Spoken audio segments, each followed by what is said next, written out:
Cervical pain सबको एक जैसा लगता है, पर आपको पता है आपकी गर्दन का दर्द बहुत अलग अलग तरीके का होता है और उसको अलग अलग तरीके की अप्रोच की जरूरत है। एवरीवन, मेरा नाम है डॉक्टर दीक्षा घई शर्मा। मैं एक फिजियोथेरेपिस्ट हूँ और आज हम बात करने वाले हैं different types of cervical pain के बारे में और आप घर बैठे बैठे उनको कैसे मैनेज कर सकते हैं।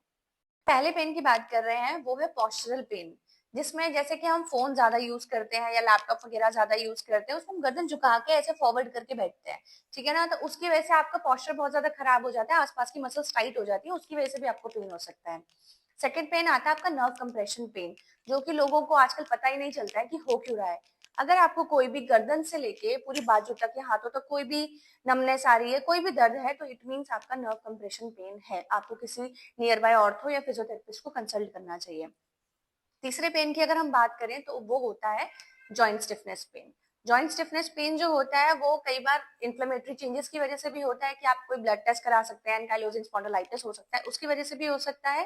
प्लस अगर आपकी मूवमेंट कम है या डिस्क में डिहाइड्रेशन हो गया है तो उसकी वजह से भी हो सकता है। अब हम बात करने वाले हैं कि आपको घर पे क्या क्या चीजें करनी चाहिए ताकि आप इन दर्दों से बच सके। सबसे पहला नंबर वन, कि अगर आप कभी भी बैठ रहे हैं, लैपटॉप यूज कर रहे हैं, फोन यूज कर रहे हैं, मेक श्योर आपका पोस्चर सीधा हो, बैक स्ट्रेट हो, नेक स्ट्रेट हो। ऐसे झुक के लैपटॉप नहीं चलाना, ऐसे झुक के फोन नहीं चलाना।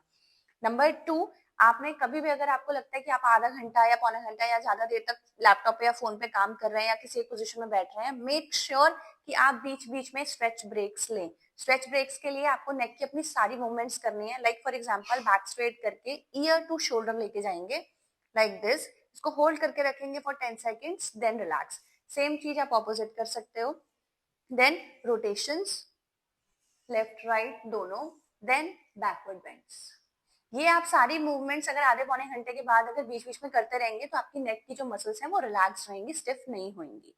थर्ड जो है, आपने सबसे इंपॉर्टेंट ध्यान देना है कि आपकी नेक के साथ साथ आपको शोल्डर की मोबिलिटी पे भी ध्यान देना है। ऐसा नहीं है कि खाली नेक की स्ट्रेचेस करी और हो गया, नहीं।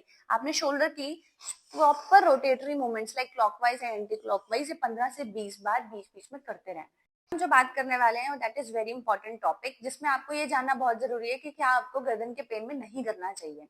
नंबर वन इज कोई भी जर्की मूवमेंट्स आपने अवॉइड करनी है। जैसे गर्दन में कोई भी झटके से मूवमेंट देखा या इधर देखा, ये मूवमेंट्स आपने अवॉइड करनी है।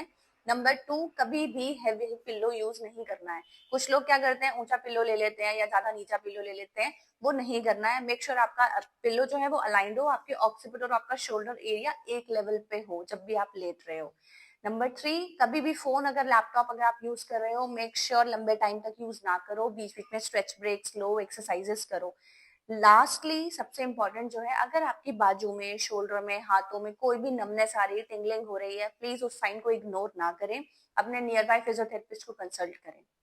जानना चाहते हैं कि आपको किस टाइप का सर्वाइकल पेन है, तो मेक श्योर इस वीडियो को सेव करिए और प्लीज फॉलो कीजिए फॉर मोर फिजियोथेरेपी टिप्स।